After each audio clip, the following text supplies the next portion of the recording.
பரிசுத்தமாக வாழ்கிறது, பரிசுத்தமத்தில் வளருது எப்படின்னு பார்த்தீங்கன்னா, கல்வாரிக்கு முன்னே போகும்போது எல்லாத்துக்கும் ஜெபம் பண்ணிட்டு போயிருக்கிறார். கர்த்தர் எதை உபதேசிப்பார் பார்த்தீங்கன்னா, எங்கே பார்த்தாலும் அவர் வசனத்தை தான் உபதேசிப்பார். ஒரு ஜெபமும் இது இல்லாமல் ஒரு பிரசங்கமும் இருக்கக்கூடாது பாருங்க. அதை கேட்க கேட்க ஆட்டோமேட்டிக்காக தேவனுடைய வார்த்தை நம்முடைய காதில் வழியாக உள்ள இருதயத்துக்கு போகும்பொழுது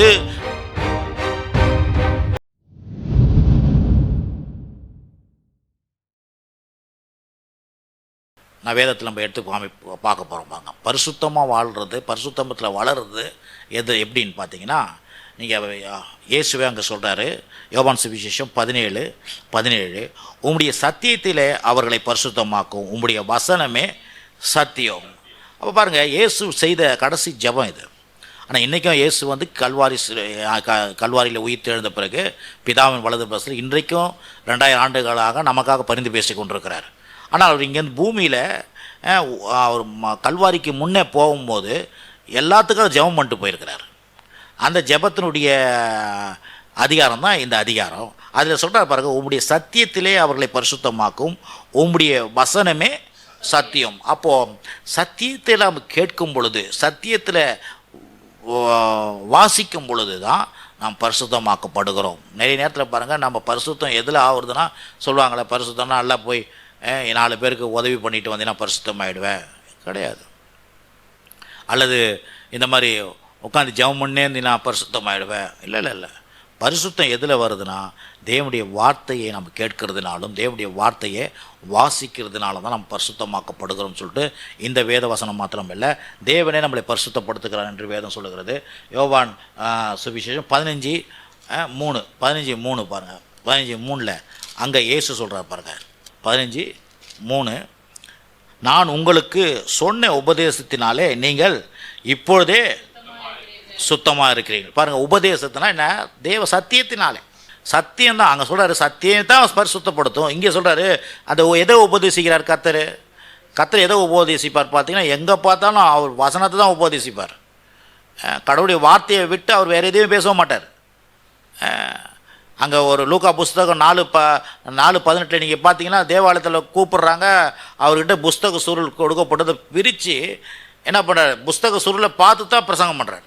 அப்போது நான் நினைக்கிறேன், உபதேசம் சொல்லும் போது என்ன, தேவனுடைய வார்த்தையிலேருந்து உபதேசிக்கிறார். அந்த வார்த்தையை, தேவனுடைய வார்த்தையை கேட்கும் பொழுது இப்போவே நீங்கள் சுத்தமாக இருக்கிறீங்க, நான் உங்களுக்கு சொன்ன உபதேசத்தினால நீங்கள் இப்பொழுதே சுத்தமாக இருக்கிறீர்கள் அப்படின்னா என்ன அர்த்தம்? உபதேசத்தை கேட்கும்போது, கல்வாரி ஆண்டவருடைய வார்த்தையை கேட்க சத்தியத்தை கேட்க நாம் சுத்தமாக கொள்கிறோம். ஆகவே தான் வந்து சத்தியத்தை நம்ம தொடர்ந்து கேட்கும் பொழுது, தொடர்ந்து வாசிக்கும் பொழுது நாம் அந்த சத்தியம் நம்மை சுத்திகரித்தே கொண்டு இருக்குது, சுத்தமாக்கி கொண்டு இருக்குது, நம்ம பரிசுத்தமாக்கப்பட்டு கொண்டே இருக்கிறோம். இது மாத்திரம் இன்னொரு வசனத்தை பாருங்கள், அப்போஸ்தலர் நடவடிக்கைகள் 15:9.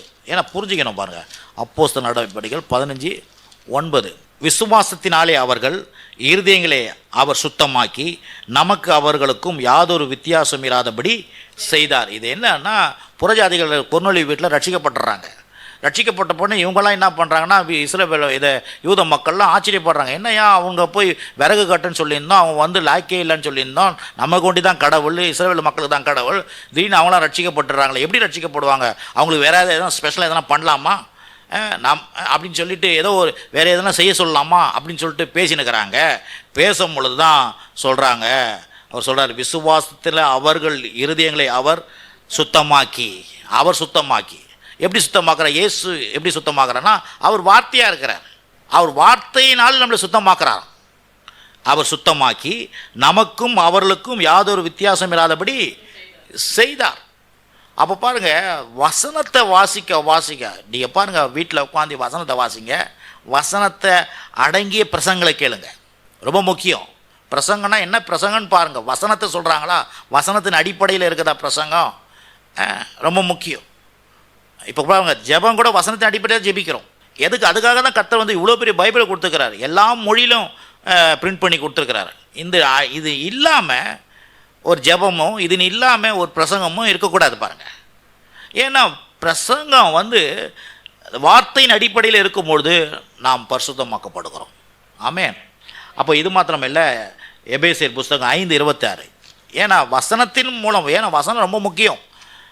வசனத்தை வந்து ஃபஸ்ட்டில் வைக்கணும் பாருங்கள். எல்லா வாழ்க்கையிலும் வசனம் ரொம்ப முக்கியம். 5:26, எபேசியர் 5:26. நாம் அதை திருவசனத்தை கொண்டு தண்ணீர் முழுக்கினால் சுத்திகரித்து பரிசுத்தமாக்குகிறதற்கும். யார? ஜனங்களை எப்படி பரிசுத்தமாக்குறாரு? விசுவாசிகள் எப்படி கர்த்தர் பரிசுத்தமாக்குறாருன்னா, தாம் அதை திருவசனத்தை கொண்டு தண்ணீர் முழுக்கினால் சுத்திகரித்து பரிசுத்தமாக்குறதுக்கும். அப்போ திருவசனம், கடவுளுடைய வார்த்தை வந்து ஒரு ஜலம் போல இருக்குது, அது தண்ணீராக இருக்குதான். அதை கேட்க கேட்க ஆட்டோமேட்டிக்காக தேவனுடைய வார்த்தை நம்முடைய காதில் வழியாக உள்ள இருதயத்துக்கு போகும்பொழுது நம்முடைய மனது, நம்முடைய சரீரம், நம்முடைய வாழ்க்கை முழுவதும் பரிசுத்தமாக்கப்படுகிறது. ஆமென். பாருங்கள், கர்த்தருடைய வார்த்தை சொல்லுது, வார்த்தையினாலே அவர் பரிசுத்தமாக்குற உன்னுடைய வசனமே சத்தியம் அப்படின்ட்டார். இது மாத்திரமல்ல, இன்னொன்று 1 பேதுரு 1:22 ரொம்ப கடைசியாக வாசி ஜெபம் பண்ணுவோம். பரிசுத்தம் வாழ்க்கைக்காக ஜெபம் பண்ணுவோம். ஆகையால் நீங்கள் மாயமற்ற சகோதர சிநேகம் உள்ளவர்களாகும்படி ஆவியினாலே சத்தியத்திற்கு கீழ்ப்படிந்து உங்கள் ஆத்துமாக்களை சுத்தமாக்கி கொண்டவர்களாய் இருக்கிறபடியால் சுத்த இருதயத்தோட ஒருவர் ஊக்கமாய் அன்பு கூறுங்கள். என்ன சொல்றாரு? எப்படி நீங்க சுத்தமாக்கப்பட்டிருக்கிறீங்கன்னா, மாயமற்ற சகோதர சிநேகம் உள்ளவர்களாக இருக்கும்படி ஆவியிலே சத்தியத்தை கீழ்ப்படிந்து. அப்போ சத்தியத்தை கேட்க கேட்கத்தான் நீங்கள் சுத்தமாக்கப்பட்டிருக்கிறீங்கன்றாரு.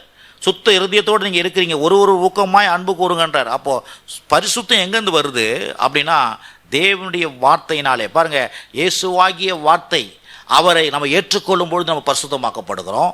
தொடர்ந்து அவர் வார்த்தையை கேட்க கேட்க நாம் பரிசுத்தத்தில் வளர்கிறோம், பரிசுத்தத்தில் முன்னேறுறோம், பரிசுத்தத்தில் நம்ம வந்து வாழ ஆரம்பிச்சிடறோம். நம்முடைய வாழ்க்கையே பரிசுத்தமாயிடுது. அப்போ தேவனுடைய வார்த்தையை நீங்கள் ஒரு நாள் வாசிக்காத, தேவனுடைய வார்த்தையை கேட்காத போகும்போது நம்ம வந்து எப்படி வந்து குளிக்காத ஒரு மனுஷன் எப்படி வந்து வேர்வை தண்ணியில் ஸ்மெல் வருதோ, அப்போ கர்த்தருடைய வார்த்தையை நம்ம கேட்காத போது, கர்த்தருடைய வார்த்தையை நம்ம வாசிக்காத போது நாம் அன்றைக்கி குளிக்கல மாதிரி அர்த்தம். அது விளங்குதுங்களா? அப்போ அதனால தான் ஒவ்வொரு நாளும் வசனத்தை நம்ம கேட்கணும், வசனத்தை தியானிக்கணும். ஏன்னா வசனம் தான் நம்ம சுத்திகரிக்கிறது, நம்ம பரிசுத்தமாக்குறது. ஆமென். அப்போது இப்போ வந்து ஜெபம் பண்ணுறோம். என்னதுக்காக ஜெபம் பண்ண போகிறோம்? ஆண்டவரே, ஒவ்வொரு விசுவாசிகளும் இந்த வேத வசனத்துக்கு முக்கியத்துவம் கொடுத்து டெய்லி வாசிக்கணும், அப்படி மனக்கண்கள் திறக்கப்படணும், இதன் மூலமாக அவங்க பரிசுத்தமாக்கப்படணும். அதுக்காக நம்ம ஜெபம் பண்ண போகிறோம். ஆமென்.